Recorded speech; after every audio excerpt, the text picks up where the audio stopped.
সুতরাং প্রদত্ত রাশি cosec square A minus sec square A, cosec square A plus sec square A. And cosec যদি আমরা বসাই যে কোসেক, কোসেক মানে সাইনের বিপরীত, সাইন মানে লম্ব অতিভুজ, তাহলে কোসেক হবে অতিভুজ বাই অতিভুজ ডিভাইডেড লম্ব এ স্কয়ার। আর সেক মানে কসের বিপরীত, কস ছিল ভূমি অতিভুজ, তাহলে এখানে অতিভুজ বাই ভূমি, তাহলে অতিভুজ এ সি ডিভাইডেড ভূমি এ বি স্কয়ার। উপরে যা নিচেও তাই,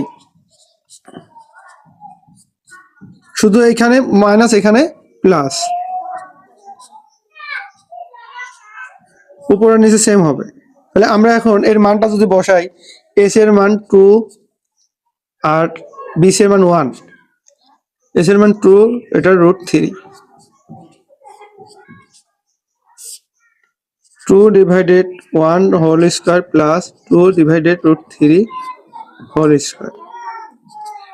তাহলে এখন 2 2 4 1, 2 2 4 3 1, তাহলে উপরে আর নিচে সেম, যেহেতু আমাদের উপরে আর নিচে সেম তাহলে আমাদের অঙ্কটাও ধরতে হবে। এটা আমরা লসাগু করলে উপরে লসাগু হবে 3, যেহেতু 1 এর দাম নেই 3 লসাগু হবে, এই 1 এর যেহেতু দাম নেই তাহলে লসাগুটা সরাসরি এই 4 এর সাথে গুণন হবে।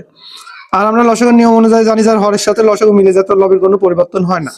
উপরেও যা যা আমরা করছি নিচেও তাই করব, শুধু এই মাইনাসের জায়গায় প্লাসটা ব্যবহার করব। উপরে 3 4 12 মাইনাস 4 3 12 প্লাস 4 3। বারবার আমি একটা কথা বলতেছি, এই উপরে আর নিচে কিন্তু সেম, এটা মাইনাস ছিল এটা প্লাস হবে। এখন এটা যদি আমরা দেখি, আমি আবার বলতেছি উপরে আর নিচে কিন্তু একই, এখানে মাইনাস এখানে প্লাস, তাহলে এটা যদি আমরা এখন দেখি উপরে এটাই করলে 8/3 ভাগ 16/3। এখন এটা আমরা জানি যে ভাগটা এভাবে লেখা যায়,